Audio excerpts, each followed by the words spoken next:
Welcome. It is Verdict with Senator Ted Cruz, Ben Ferguson with you. And if you're listening on the radio, it is so nice to have you with us wherever you are around the country. Senator, we've got a lot to talk about on this week's show, including some shocking news involves FBI raids, on top of the fact that the DOJ has launched a federal probe into America's worst Soros DA over preferential treatment for illegal immigrants, plural. Well, we have corruption in Virginia, Soros DAs. We have the head of the Virginia Senate being raided by the FBI for corruption. We also have, extraordinarily enough, a Democratic member of the House trying to smuggle fuel into communist Cuba because she supports the communist over the United States of America. We're also going to discuss, I had a chance to visit Neuralink, an incredible company in Texas that is literally doing science fiction. But before all of that, Ben, I want to take a moment to say thank you to our incredible listeners and viewers, everyone on the radio, everyone on the podcast, everyone watching on YouTube. Look, we do this show 3 days a week, and it's a lot of hours. It's right now 11:48 p.m. We do it late at night, and there are times when I'm tired. And there are times when Ben is, frankly, dysfunctional and hiccuping like a sick leper on the road to Damascus. Yes. So for people that miss, let's just be clear about where you're going with this. So I have got a back injury. They gave me some medicine. It gave me the hiccups as one of the side effects. And in the last show, I got the hiccups. I just could not get rid of them all day. By the way, I didn't go to bed till. But by the way, for an audio podcast, podcast or a radio show, having the host go like every 12 seconds. Yeah. I'm just saying, for an ordinary listener, that would be annoying. But I want to take the moment to thank our listeners, because they endured it. And Ben, can you read like some of the comments the listeners made? Because they embrace you. They loved you. Yeah, my phone stopped working. There was lots of thoughts and prayers, and there was some, dearest Ben, you gave me the best slow creeping smile I've had in a while. That was what one of them said. I did have a little brandy. You were so committed. There you go. I am committed to this show, Senator. Even with the hiccups, I power through to fight the commies every day. So I will say, the number of ideas like, how to be clear, Ben, hiccups was impressive. I, for one, I'm not sure it was about a back injury. I just think you were hammered and hiccuping because you had like 92 beers that night. That's look, my MO. I have no basis in fact. I just figured I'd say that because it's fun. Yeah, because it's fun. I do appreciate all the Verdict listeners who sent in and made sure that I had every possible hiccup remedy in the history of mankind. So they're committed listeners that gave me. By the way, and Senator, if you ever get the hiccup, heard last time, I told Ben my father's rule. Yeah, which is in 87 years in life, he has never hiccuped twice. And I got to say, I love my dad, but he's not a terribly, shall we say, understanding soul. There you go. And he really does. I've hiccuped twice, and he really does view it as a fundamental moral failing. Not saying anything, Ben. I'm just saying that's my dad's worldview. I did, true story, I did go to bed after 4 a.m. because I could not get them to stop. It was that long. Are you serious? Okay, that sucks. I'm sorry, man. It was 4 hours straight before the show. Then they went away. Then they started halfway through the show. And then literally I could not go to bed until about 4:15. Okay, that's a nightmare. All right, let's talk about something worse. Let's talk about commie prosecutors in Virginia. I want to read to you a press release from the Department of Justice. Hold on. Before we get to that, I got to ask you a question. Can you buy real Bitcoin in your retirement account? Well, if not, it's time to upgrade to Bitcoin IRA. It's 2026, and cryptocurrency is where so many investors are going and diversifying. And you can buy and sell Bitcoin inside a tax-advantaged IRA with Bitcoin IRA. And that gives you more ways to diversify and grow your retirement savings. Security is their number one priority, and your assets are protected by military-grade multi-key security, and you're covered up to $250 million in digital asset insurance as well. So what are you waiting for?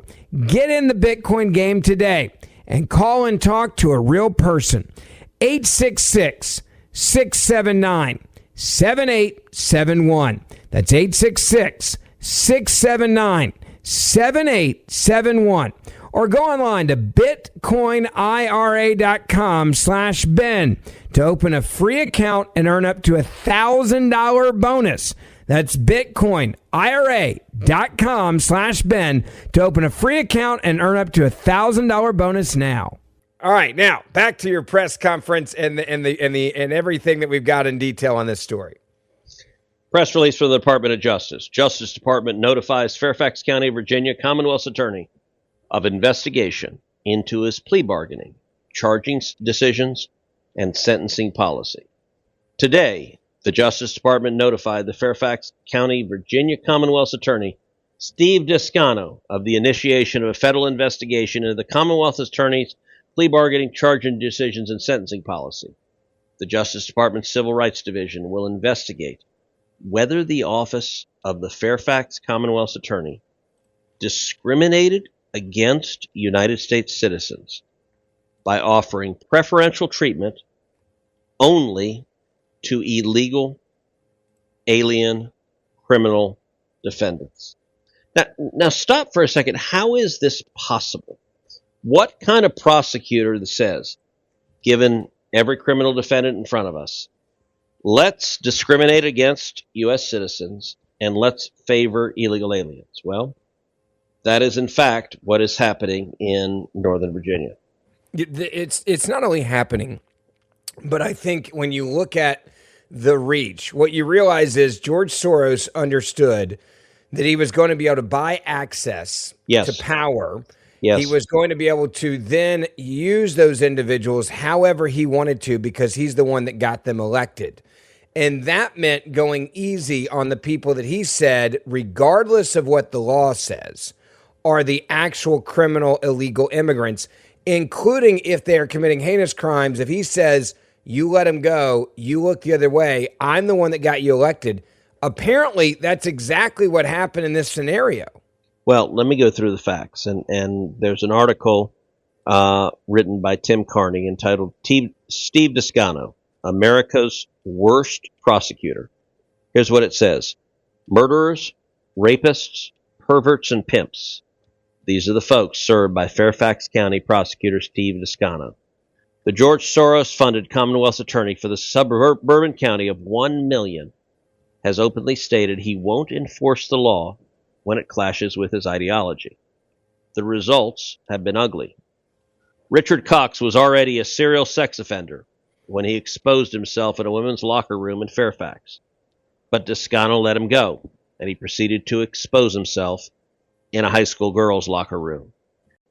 Abdul Jallah was arrested more than 30 times, including for malicious wounding, but was repeatedly set free. He is now accused of stabbing Stephanie Mintner to death on February 23rd. Gret Glyer was executed in his bed in a calculated assassination. Descano last month let the killer go with an insanity plea. And a Chinese pimp ran a brothel in a residential neighborhood across the street from a school bus stop. While police did everything they could to shut it down, Descano's office dropped the prostitution charges and let the place continue operating until the Republican Attorney General got it shuttered. These are just a few of the stories that illustrate Descano's extreme tolerance of criminals and harm to constituents.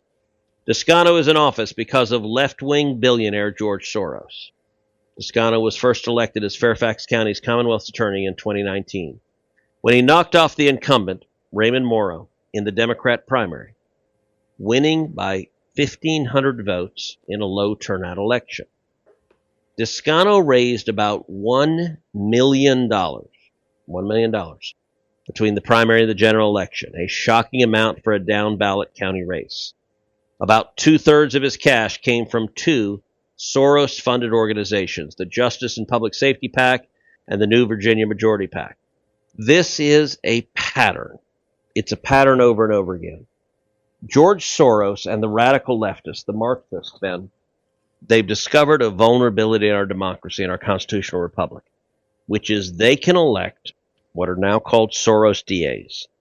And these are DAs that make the decision, we're going to release murderers. We're going to release rapists. We're going to release violent criminals. You know, you think about it.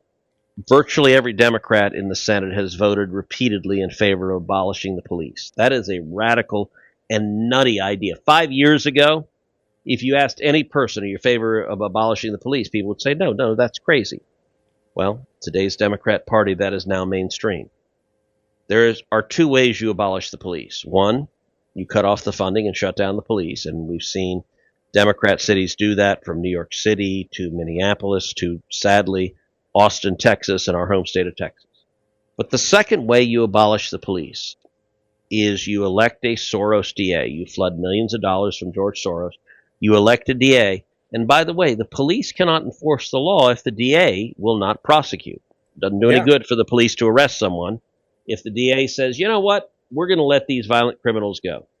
And so now you've got the Department of Justice going after this elected Soros DA for giving sweetheart deals to illegal immigrants and favoring illegal immigrants over U.S. citizens. It is shocking, and the most shocking thing is, it's not shocking. That is, look, I think George Soros and his team of cronies have discovered a vulnerability in our Democrat society, and we need to fight back against this.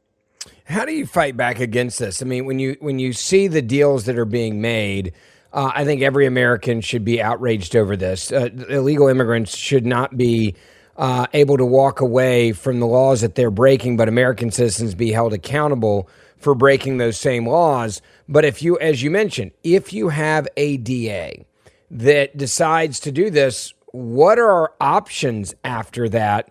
And when you look into this investigation, I got to say, this can't be just happening in one place. It's probably happening by activist DAs all over the country, if this is the kickback that, in essence, Soros was guaranteeing himself. Yeah, the way you do it is you do what we're doing right now. You shine a light on it. You go defeat them in elections. You go run candidates against them. You go run and say, let me say a radical idea. Violent criminals should be in jail. Let me give you some facts about Fairfax County DA Steve Descano. He reduced rape, which is normally punishable by up to life in prison, to misdemeanor assault, 90 days suspended sentence, no jail. Wow. He dropped gun possession by illegal alien to brandishing. The result of it is he has released over and over again violent criminals and violent criminal illegal aliens. But I'll tell you, Virginia's having a tough week, because not only do they have a radical DA who the Department of Justice is now investigating, but the head of the top Democrat in the state legislature, this extremely left-wing Democrat, Virginia Senate President pro tempore Louise, has now had her offices raided by the FBI for corruption. The FBI has executed a court-authorized federal search warrant in Portsmouth, Virginia, an FBI spokesperson told the Washington Examiner, adding there's no threat to public safety. This is an ongoing investigation. Now, what is the investigation? By the way, this particular left-wing Democrat, she was the leading author of Virginia's Democrat gerrymander that took their 6-5 Democrat majority in the congressional delegation and drove it to 10-1. And by the way, this particular Democrat was particularly mad at me.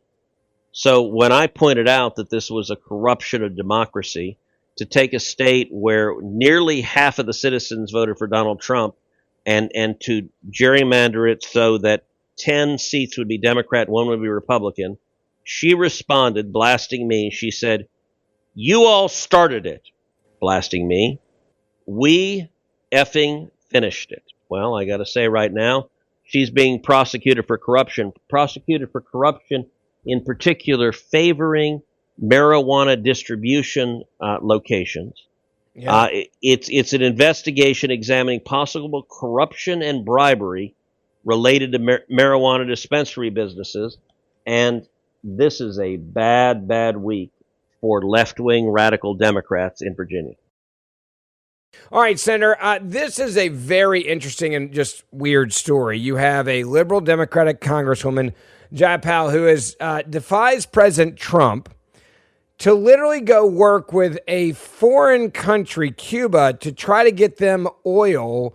And I'm pretty sure that if I'm looking at this the right way, this could be against the law. What she's now trying to do is again, advocate for Cuba right now.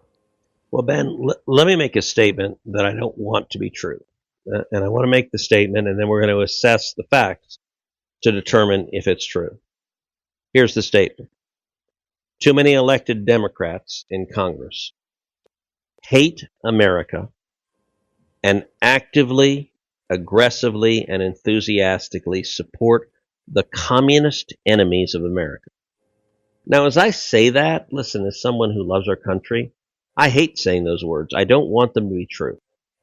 I want you to listen to the words of Pramila Jayapal, who is a left-wing, progressive, communist member of the Democrat Party from Washington.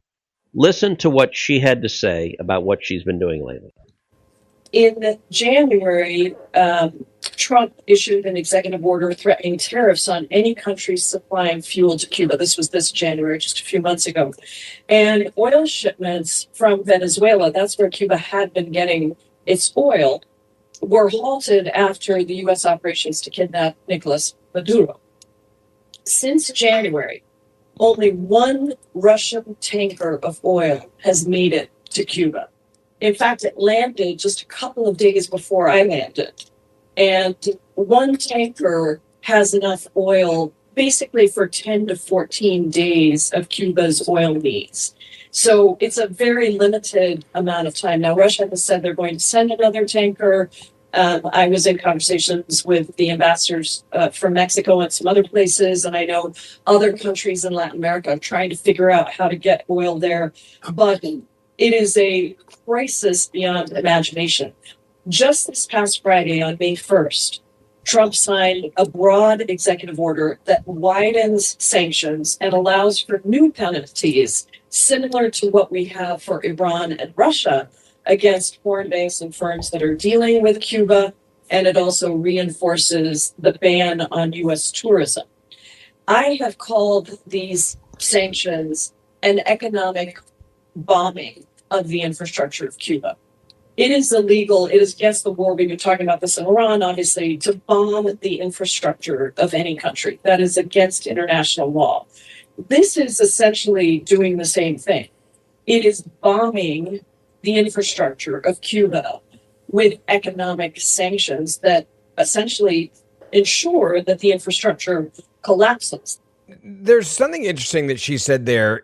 She kept saying the kidnap of Maduro like it was a crime, Senator. I'm like, I mean this. Like, whose side is she on? Is it on the side of Maduro and the communists in Cuba? Because the way she said it there, she was saying it like it was a crime what America was doing. So listen, there used to be a rule that politics ends at our water's edge. I like that rule. I liked a time where we said, gosh, Democrats and Republicans will disagree. We'll disagree on how high the top marginal tax rate should be. We'll disagree on some policy questions. But when it comes to defending America, when it comes to standing with American servicemen and women, when it comes to standing up against our enemies, we're going to stand united. Sadly, that is not this world. Representative Jayapal, who I've never met, she's a very, very left-wing. She is part of the squad. She is part of AOC and Ilhan Omar and these extremely left-wing House members. Look, when she says the kidnapping of Nicolas Maduro, understand Nicolas Maduro was indicted for being a massive narco trafficker. Our FBI came down, executed a legitimate arrest warrant. The Delta Force accompanied them to carry out that arrest warrant. She describes it as the kidnapping.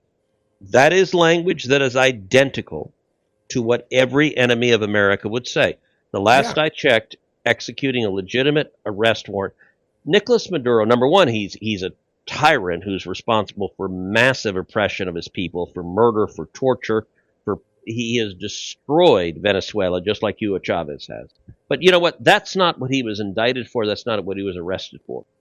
He is a huge narco trafficker, and he has killed thousands of Americans through the drugs he flooded into this country. And her view is Nicolas Maduro is the victim.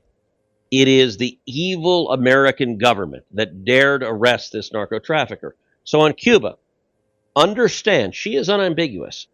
She stands with the Cuban Communist government. And I will say this, my family was imprisoned and tortured by Cuban communists. I don't take this as cute. I don't take this as fun. I get that she's from Washington State. I get there are a bunch of leftists who snap their fingers at yes, yes, yes, communism is wonderful because they're soft and weak and they hate America.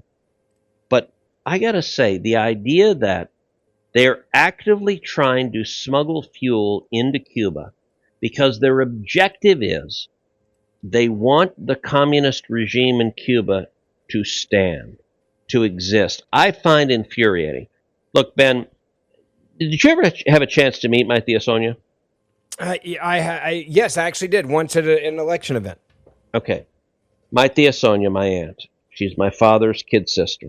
I adored her. She was an amazing, spectacular person. She passed away earlier this year. Yeah. My nickname, what I've called her my whole life, is my Tia Loca, which is Spanish for crazy aunt. She was a fireball. She died at 82. She lived a wonderful life, a life that I celebrate. She was in Cuba after the revolution. She fought in the Cuban Revolution. She was tortured in Cuban prisons. When she was dying, she lived in Dallas. She was fading away earlier this year. And she was on her deathbed. We all knew she was going. And I told her, it was right after Maduro had been arrested. And I told her, I said, Tia, we just arrested Maduro. Cuba's next. Cuba is going to fall. And I got to say, the look of joy in her face. And there are millions of people in America. Millions of Cuban Americans, millions of Venezuelan Americans, millions of Chinese Americans and Korean Americans, and everyone who has been a victim of communism, who has understood, listen, Ben, I believe communism is the most evil ideology that the world has ever produced. There's been no ideology in American history and world history that has resulted in more murder, more torture, more slavery, more oppression, more poverty, and more misery than China.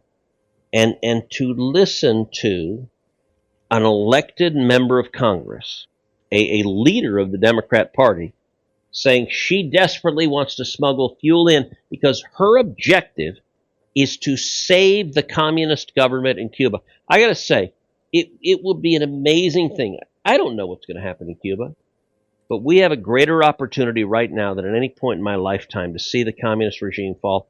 And Ben, here's what I want to see happen. I want to see this communist regime fall. I want to see a new government in Cuba that is democratically elected, that is legitimate, that is just two things, that embraces free markets, yeah, and that wants to be friends with America. And let me tell you what that will look like if that happens.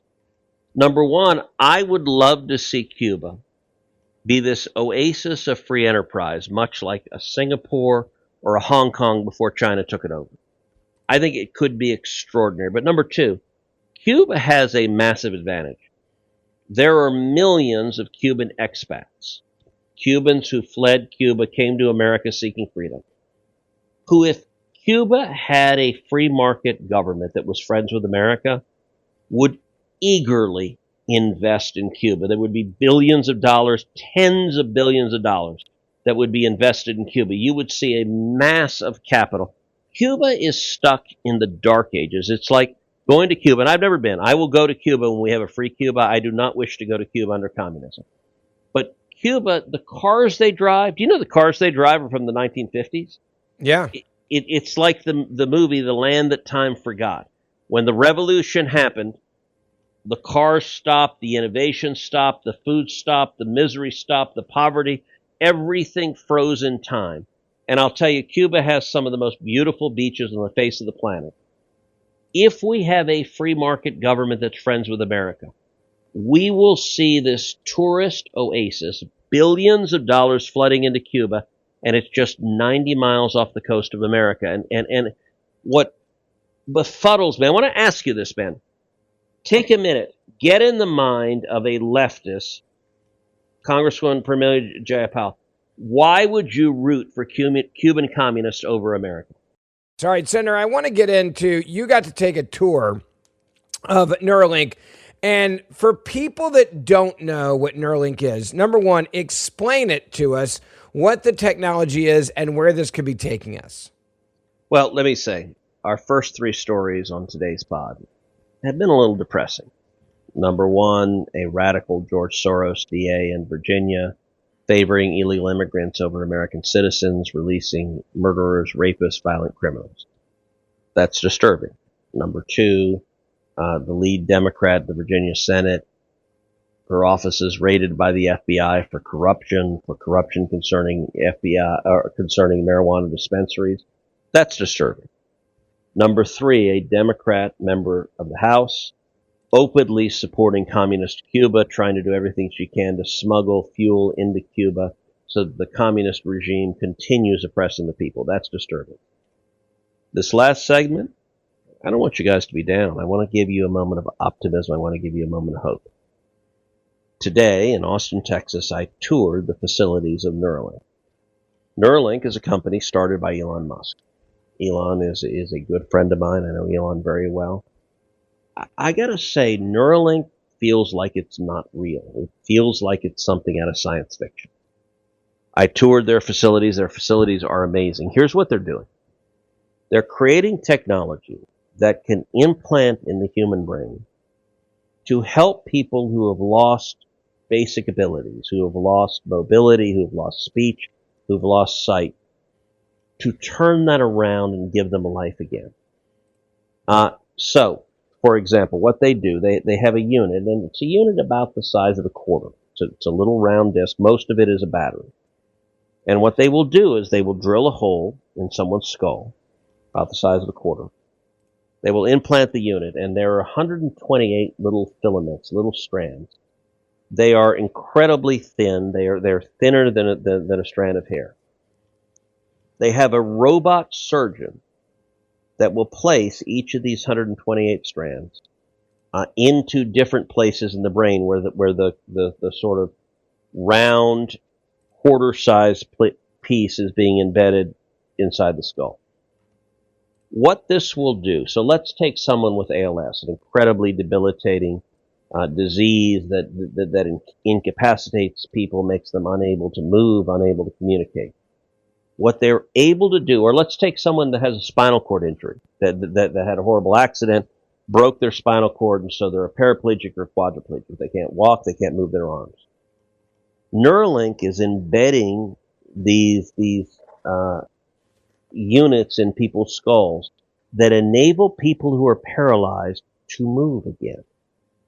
They have all sorts of different mechanisms. So, for example, they have one mechanism they're experimenting with, which is robot arms. Robot arms. So someone, imagine, God forbid, and look, Ben, you and I are blessed, and most of the folks listening are blessed. We have our physical health. Imagine the nightmare of being a quadriplegic, of being unable to move. No, it's What awful. Neuralink lets you do is you can think, and just your thoughts can move robot arms. So you can pick things up, you can feed yourself, you can manipulate things, you can have the ability to move. Not only that, for people with ALS or other debilitating diseases, let's say you're unable to speak.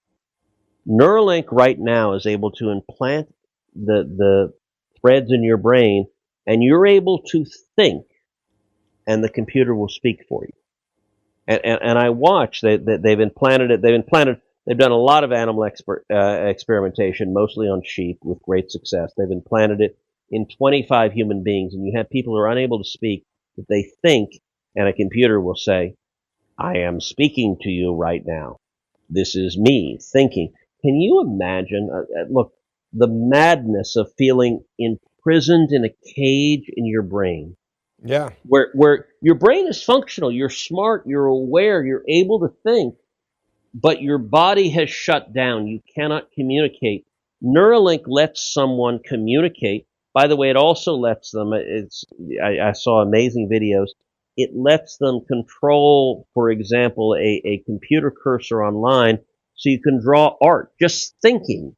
You can control the art and express yourself. I saw one woman who was paralyzed just weeping that she was able to have artistic expression. Another component of it that is amazing, Ben, is people who are blind.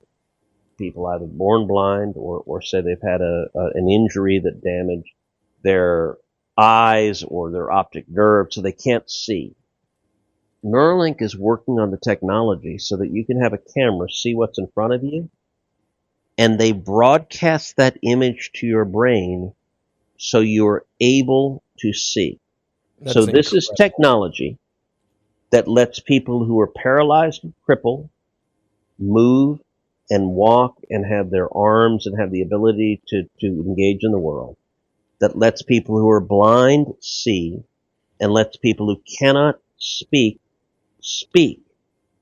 It is truly, it's a combination of magic and science fiction, and all of that is happening in our great state of Texas. It is unbelievable innovation. I can't imagine, by the way, how many people could be affected by this in a positive way. Millions. I was going to say, I'm assuming they gave you a briefing on that, so it is in the millions. So they have tens of thousands of people who have signed up for their waiting list. So look, the process, and they talked to me about this. They're doing, like, watching their factory. They're designing these Neuralinks. They have these. So I met with their team, their neurosurgeons. So when they go in for a human that's going in for the operation, the neurosurgeon will cut someone's the skin away from their scalp, will carve a little hole in their skull about the size of a quarter. And by the way, where they locate it depends on what they're trying to do. So it's one place in the skull if they're trying to do mobility because you're unable to move. It's a different place in the skull if they're trying to do sight. It's a different place in the skull if they're trying to do speech, because there are different parts of the brain that does all that. But the neurosurgeon will cut it open, but then the way they attach 128 tiny little filaments, it's really cool. They built these robots that will it's a needle, and it's a tiny thin needle that will place each of these filaments in different spots so that the filaments are in a place to connect with the neurons and to fill the voids that we have. And I will say they expressed frustration that the FDA can be slow. They're in the process of approving. And one of the dynamics, China is rushing to develop this same technology. And China, the approvals are almost instantaneous. And the FDA, it is very, very slow. I'm working to speed this up because, like, the ability to cure disease. Imagine, God forbid, you were Christopher Reeve. You were Superman, incredibly, like, virile, strong person. You get in an accident riding a horse. You break your neck and are paralyzed. Imagine the transformational gift of being able to move again. That's what this technology is doing, and I'm so proud that it's happening in our great state of Texas. It's awesome. Don't forget, we do this show 3 days a week as a podcast, so make sure you stay with us. Hit that subscribe or auto-download button wherever you get your podcasts. And the Senator and I will see you back here on this radio station as well next week. Have a great week.